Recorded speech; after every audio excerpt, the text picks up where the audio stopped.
Indian economic updates.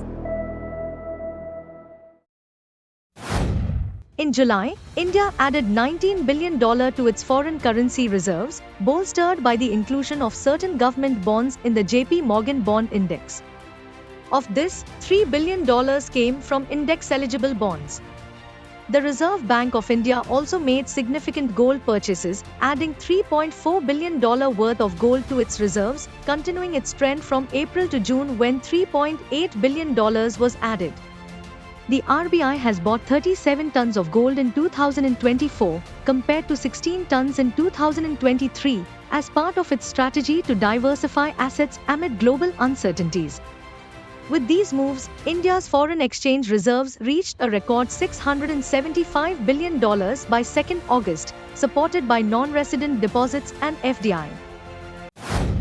Banks are witnessing increased demand for working capital and term loans from micro, small, and medium enterprises, MSMEs, expecting further growth in the second half of the fiscal year due to government support.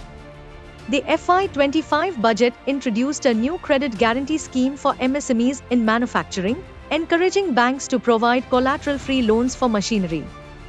Loans to MSMEs grew by 11% year-on-year for micro and small enterprises and 12.6% for medium industries in the June quarter.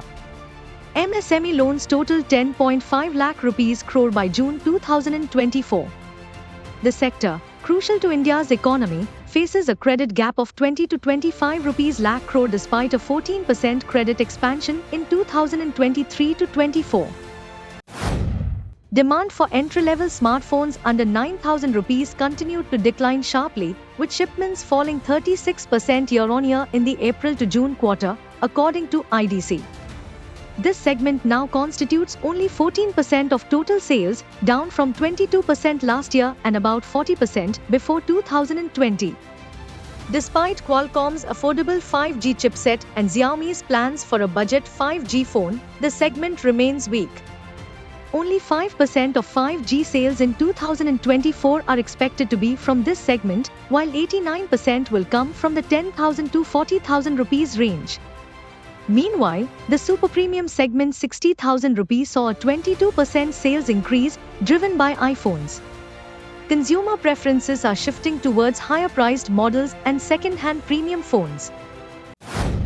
Fitch Ratings reaffirmed India's sovereign rating at BBB, the lowest investment grade, with a stable outlook, citing strong growth prospects but weak fiscal metrics.